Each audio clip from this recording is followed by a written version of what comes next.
Assalamualaikum warahmatullahi wabarakatuh. Saya Muhammad Zulhaiman bin Zulkifli akan membentangkan hasil kajian kami dalam perancangan dan pembangunan lestari, iaitu tentang kajian tanah runtuh di Malaysia.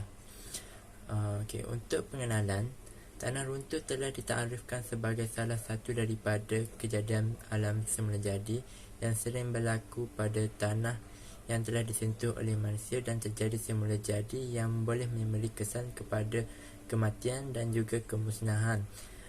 Proses pada awalnya kejadian tanah runtuh bermula dengan pergerakan tanah atau gelonsoran tanah yang sedikit pada suatu tempat kepada suatu tempat yang lain, yang mana secara tempat yang curam boleh menyebabkan berlakunya tanah runtuh dengan lebih cepat ditambah dengan bantuan dengan air hujan.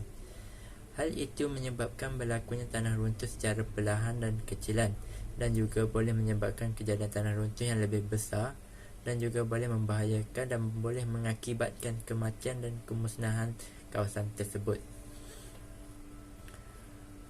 Untuk persoalan kajian, yang pertama, apakah punca berlakunya tanah runtuh di Malaysia? Yang kedua, adakah memberi impak buruk terhadap sekitar dan manusia, alam sekitar dan manusia? Dan yang terakhir, bagaimana cara mengatasi masalah kejadian tanah runtuh agar tanah runtuh tidak berlaku lagi? Untuk objektif kajian kami ialah mengenal pasti faktor kejadian tanah runtuh di Malaysia, menghuraikan kesan tanah runtuh di Malaysia, dan yang terakhir menyatakan langkah-langkah bagi mengatasi kejadian tanah runtuh di Malaysia. Sedikit sorotan literatur. Mark Howland, kejadian tanah runtuh boleh berlaku bila-bila masa sahaja, sama ada dari segi kelajuan, kandungan air dan juga saiz, yang boleh menimbulkan masalah kepada kehidupan manusia, haiwan dan kemudahan infrastruktur, serta ketiadaan akar pokok untuk mencengkam tanah atau disebabkan aktiviti penambangan pokok. Liu Ginzini, antara punca berlakunya disebabkan oleh banjir kerana peningkatan kelembapan tanah. Dan seterusnya, Joseph Watman, faktor geologi seperti tanah yang tepu, gelonsoran tanah yang berlaku apabila daya graviti melebihi kekuatan tanah atau batuan yang cerun.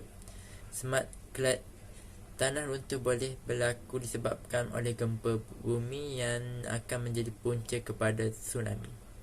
Bagi teori, aktiviti manusia tidak terkawal di beberapa kawasan bukit, bukau dan kawasan hutan akan mengakibatkan kejadian tanah runtuh.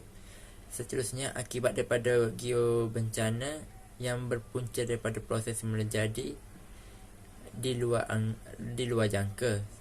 Selain itu, pergerakan tanah di kawasan tinggi ke kawasan yang tanah rendah mengakibatkan ketidakstabilan graviti.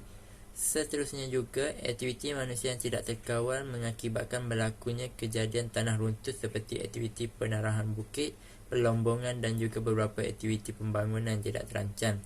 Dan akhir sekali daripada keadaan semula jadi seperti gegaran bumi, letusan volkano dan juga pengaliran air bawah tanah secara semula jadi. Bagi metodologi kajian, pemilihan responden, kami menggunakan kaedah rawak bertujuan yang merupakan kaedah yang telah dispesifikasikan kepada sebuah ciri yang dikehendaki. Bagi instrumen kajian, kami menggunakan pemerhatian, kajian perpustakaan dan juga bora soal selidik. Untuk seterusnya, menggunakan analisis data, kami menggunakan beberapa alat dengan kaedah, antaranya kalkulator untuk mengira peratus bagi setiap dapatan maklumat yang telah dianalisis dan dipindahkan dalam bentuk jadual, kemudian menggunakan makros Excel bagi menghasilkan data dalam bentuk catapai. Dapat dipersembahkan data dan dianalisis menggunakan catapai untuk menggunakan secara skala. Bagi dapatan kajian dan pembincangan, kami telah mengedarkan Google Form yang berisi dengan latar belakang responden, kesan kejadian tanah runtuh, punca berlakunya tanah runtuh dan cadangan bagi mengatasi tanah runtuh tersebut. Ini sedikit daripada latar belakang responden yang terdiri daripada 35 orang. Yang pertama untuk jantina 31% lelaki, dan manakala bagi perempuan adalah 69%. Untuk umur pula 18 tahun hingga 21 tahun ialah terdiri daripada 86%, serta 23 tahun hingga 24 tahun terdiri daripada 14%. Bagi fakulti pula, untuk FPM yang terdiri daripada 17%, FTKKI terdiri daripada 23%, FPEPS daripada 54%, FSSM yang terdiri daripada 6%, dan yang terakhir sekali FPSM yang terdiri daripada 17%. Untuk semester pula, semester 1 yang terdiri daripada 11%, semester 2 terdiri daripada 83%, semester 6 terdiri daripada 3%, dan semester 7 yang terdiri daripada 3%. Seterusnya untuk punca berlakunya tanah runtuh, yang pertama, hujan yang lebat dan berterusan, yang mana tidak setuju terdiri daripada 2 orang, tidak pasti terdiri daripada 3 orang, setuju terdiri daripada 7 orang, dan sangat setuju terdiri daripada 23 orang. Untuk penerbangan pokok yang tidak terkawal pula, yang mana tidak setuju daripada 2 orang, tidak pasti daripada 1 orang, setuju daripada 6 orang, dan sangat setuju daripada 26 orang. Untuk yang nombor 3 pula, pembangunan di tanah tinggi, tidak setuju daripada 1 orang, tidak pasti daripada 2 orang, setuju daripada 8 orang, dan sangat setuju daripada 24 orang. Seterusnya, bagi pembalakan yang tidak terkawal, tidak setuju daripada 2 orang, tidak pasti daripada 1 orang, setuju daripada 3 orang, dan sangat setuju daripada 29 orang. Untuk saliran sungai yang terhalang, tidak setuju daripada 2 orang, tidak pasti daripada 4 orang, setuju daripada 4 orang, dan sangat setuju daripada 25 orang. Dan yang akhir sekali, perubahan geomorfologi, iaitu sangat tidak setuju 1 orang, tidak setuju daripada 1 orang, 5 orang tidak pasti, setuju 10 orang, dan yang akhir sekali sangat setuju daripada 18 orang.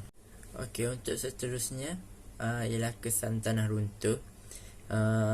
Yang pertama, banjir lumpur, tidak setuju 1 orang, tidak pasti 3 orang, setuju 6 orang, dan sangat setuju 25 orang. Seterusnya, pertanian yang hancur, tidak setuju 2 orang, tidak pasti 2 orang, setuju 5 orang, dan sangat setuju 26 orang. Bagi pencemaran air pula, tidak setuju 1 orang, tidak pasti 3 orang, setuju 7 orang, dan sangat setuju 24 orang. Dan yang akhir sekali, kecederaan dan kematian, sangat tidak setuju 1 orang, tidak setuju 1 orang, tidak pasti 2 orang, setuju 8 orang, sangat setuju 23 orang. Okey, untuk cadangan mengatasi tanah runtuh, yang pertama, menanam semula pokok di jurang bukit, iaitu tidak pasti 1 orang, setuju 7 orang, sangat setuju 27 orang. Mengawal pembangunan di lereng bukit, iaitu 1 orang sangat tidak setuju, 1 orang tidak setuju, tidak pasti 0, setuju 9 orang, dan sangat setuju 24 orang. Bagi sistem peparitan yang terancam, tidak pasti 2 orang, setuju 3 orang, dan sangat setuju 30 orang. Dan untuk seterusnya, penguatkuasaan undang-undang, tidak setuju 1 orang, tidak pasti 2 orang, setuju 3 orang, dan sangat setuju 29 orang. Akhir sekali, pengawalan pembalakan secara terbuka, tidak pasti 1 orang, setuju 5 orang, dan sangat setuju 29 orang. Okey, seterusnya analisis pos kejadian penyiasatan, iaitu bukit antarabangsa pada 6 Disember 2008 yang terdiri daripada 5 kematian dan 14 kecederaan yang berpunca pada tanah runtuh, saliran air yang tidak diselenggaraan, membina di kawasan tanah runtuh, risiko cerun bukit yang tinggi dan kebocoran paip bekalan air di dalam tanah.